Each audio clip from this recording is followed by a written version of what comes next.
world, it's known worldwide amongst not just motorsporting people, but automotive people, and some, even outside of the automotive world. There's a really cool movie called Dust to Glory that chronicles the event from start to finish. Actually, there's two of them now. So if anybody's listening and is curious about some of this off-road racing stuff, that movie is definitely one that would give you an education. So, Casey, you mentioned that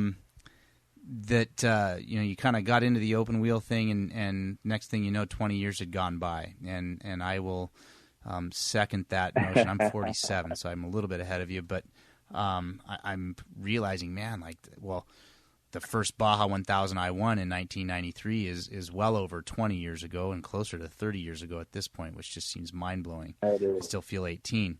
But you've got kids. You didn't tell me how old they are. How old are your two kids? Yeah, 11 and 8. My girl's 11 and my boy's 8. And if the last 20 years have come and gone like they were a day or two, imagine the next 20 are going to go that fast as well. And I'm curious, with you being retired before your kids, at least professionally retired, I mean, you're clearly going racing still. Do you envision a life in motorsports for your children, or is this side of the Mears family pivoting and going another direction, do you think? That's a good question. We haven't actively pursued it. I think because I did it for so long. My boy, when you ask him what he wants to be, he says, I want to be a race car driver, but I don't think, and he says INDYCAR. I have no idea. Rick's been retired, I don't know how many years. He's retired in 92. And but he just saw IndyCars and he thought they're the coolest thing in the world. So he thinks he's going to be an IndyCar driver when he grows up.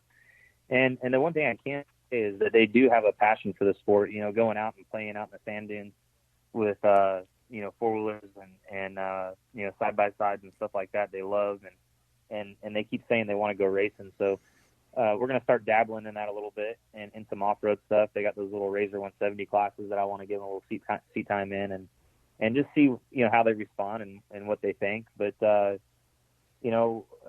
growing up in Charlotte, not growing up in Charlotte, but those guys grew up in Charlotte and for the majority of their lives. And we lived in town, in the city, and I raced. I was so busy, there really wasn't time to take them and do much in between appearances and traveling for the weekends. So they haven't been, other than me racing, exposed to it a whole lot. And that's one thing that I'm really excited about now, having more spare time on my hands and being out west where off-road racing is more prevalent. I want to get them involved in doing some of the, local little 170 races and things like that and just see how they respond and see what they think. But, I was never pushed to do motorsports. If anything, I was deterred and my parents wanted me to do something different because they knew how difficult it was and how reliant you were on sponsorship and how fickle it could be. At the same time, how fun it can be, but I think they wanted something more solid for me, to be honest.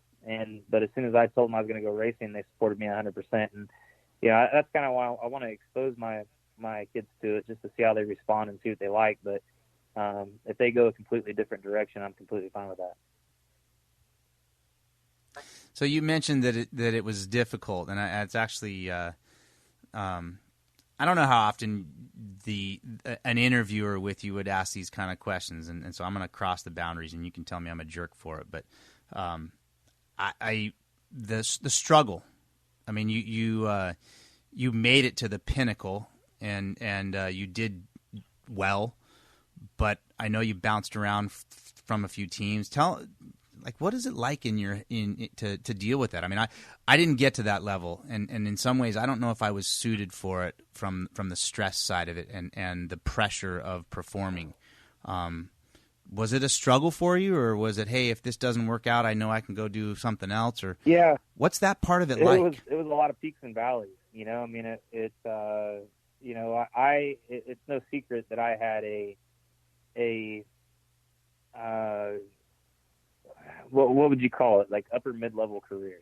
I was never the guy that was going after championships, year in and year out, but I was solid. I was always able to bring the car home when the car was right. We had really good finishes. We had opportunities to won a handful of races here and there.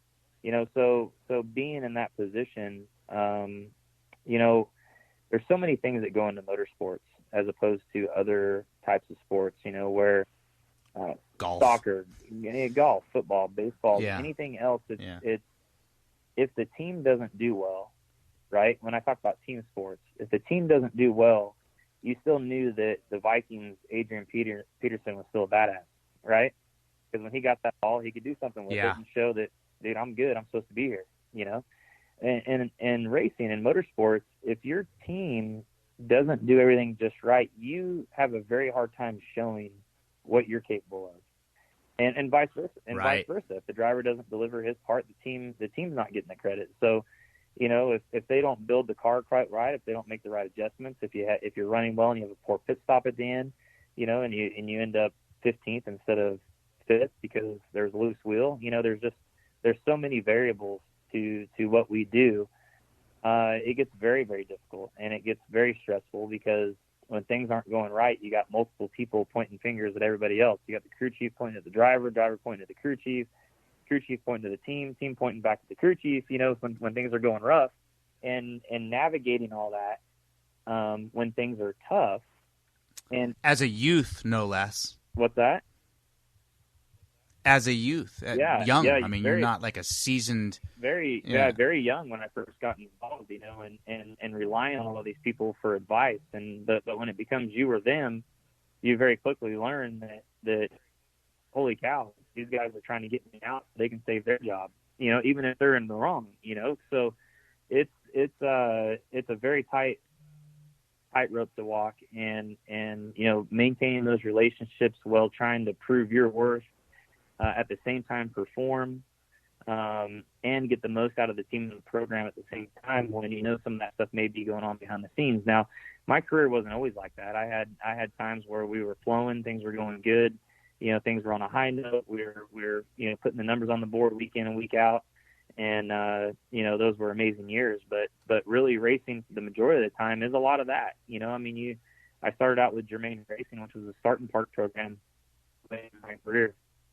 And for those of you who don't know what a start and park was at the time, we didn't have enough funding to run all the races. So we'd run half the races, and the races that we couldn't run, we'd start those races and then have to pull in just to receive the prize money to try to float the next race or the next event. And those are some times in my life. I've never entered a race and someone comes on the radio and say, okay, pull in, quit, stop. It's like, that's got to be. That's got to be. Yeah, tough. what world am I living in? I just entered a race and they're telling me to pull in. This is ridiculous. What am I doing with my life? But I stuck with it and really helped build that program. We over the course of 5 or 6 years, we built it into I would say pretty much a fully funded program that ran all the races and started getting more competitive. And I tell you right now, it didn't come without a lot of trial and error. When studying, you don't have the parts, you don't have the pieces. You got people that are good, but at the same time are usually transitioning, right? You hire people in that are young, sure, that want to go somewhere else, or you hire someone that's old, that's tired of being on the road or can't cut it with another team or program, and you're trying to at the same time progress and grow your company. So, there's a lot of facets to it. When people think, oh, you're a race car driver, how cool is that? It's amazing, and I'm so fortunate to be able to do that. But there's definitely a lot of moving parts behind the scenes that people aren't always aware of.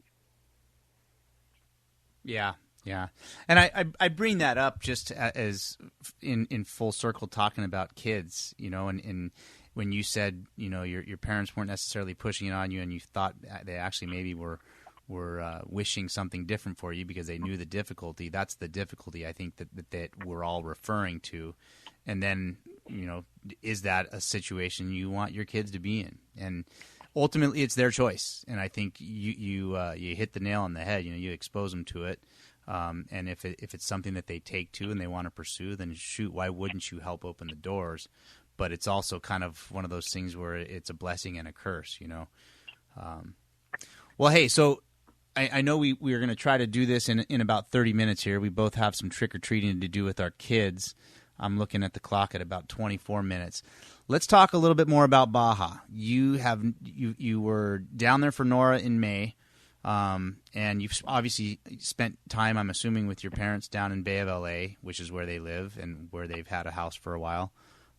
What's that like, having your parents live in Mexico? Do people freak out when? I mean, listeners know that I did a decade living in Southern Baja, but what do your friends think when you tell them your parents live in Mexico? Well, I think in the last few recent years, with some of the headlines down there, coming from the media and stuff, that a lot of people raise an eyebrow pretty big. Really, your parents are living down there, and the first thing they think of is cartel and all that stuff. But I did spend a lot of time down in Baja growing up. Although I only went down there for the races a handful of times because I was young and I was in school. My dad, started building that place about 35 years ago, and I'd spend the summers down there. I'd go down and we'd spend 2 or 3 weeks, with my parents. And there was a couple summers that a friend of mine that lived next door, I ended up staying with him for the full summer, and you just loved it. I love everything about it down there. The people, what a lot of people don't know is the majority of Baja is just a lot of really good people trying to get by. And, whether it be farmers or ranchers or fishermen or, just local little towns. And I love, I took a motorcycle ride through Baja one time, and it was great to experience it from that standpoint, because we ended up doing 1,500 miles, and we started at El Rosario, went all the way down to Laredo, and stopped through the Bay of LA. And through that whole experience, we went through so many small little towns, little ranches, some beautiful stuff down there that people just aren't aware of. And all of it was just really good people just trying to do their thing. We got to the ranches, and we'd get to their gates, and the ranchers would come up, and I'd do the best I could at Spanish, and we'd give the kids some stickers and candy, and they'd open up their gates and let us through. And it's just a really cool experience. It gives you a different perspective, I think, on life at times, on, all the stuff that we're chasing. We're chasing, we're chasing everything, the rat race that we call it, trying to keep up with the next guy. Yep. We need this, we need that, we got to have all this. And then you see what those people down there live and get by with and still have a smile on their face. And you just go, man, do I really need all that? And it just offers some good perspective, I think. So you're not completely green, not Baja green, taking the checker or the green flag at the Baja 1000 this year from at least time in Baja. But what are some of the thoughts going through your head as the clock is ticking and that green? Are you going to start, or is Doug going to start? I'm going to start. Yeah, and I think I'm going to run. We don't know for sure yet. Depends on where the main pit ends up being. But I think I think I'm going to run the first 380, 390 miles, something like that. And then Doug's going to hop in and finish it out. Do the cleanup, right on. Yeah. So Casey's racing in the premier class in off-road racing called the Trophy Truck class. It's trucks that are cost upwards of $500,000, and some of them up to $1 million to construct. And most of them have somewhere between 800 to 1,000 horsepower.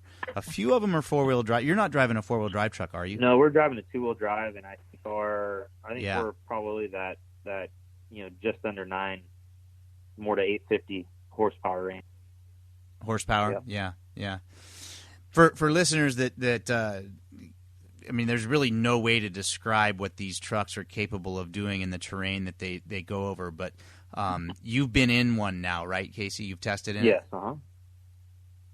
So as a guy that's driven Indy cars and a guy that's driven NASCAR and sprint cars and all other types of motorsports, try to explain to those that would struggle with understanding what's it like to drive a trophy truck. It's just massively impressive.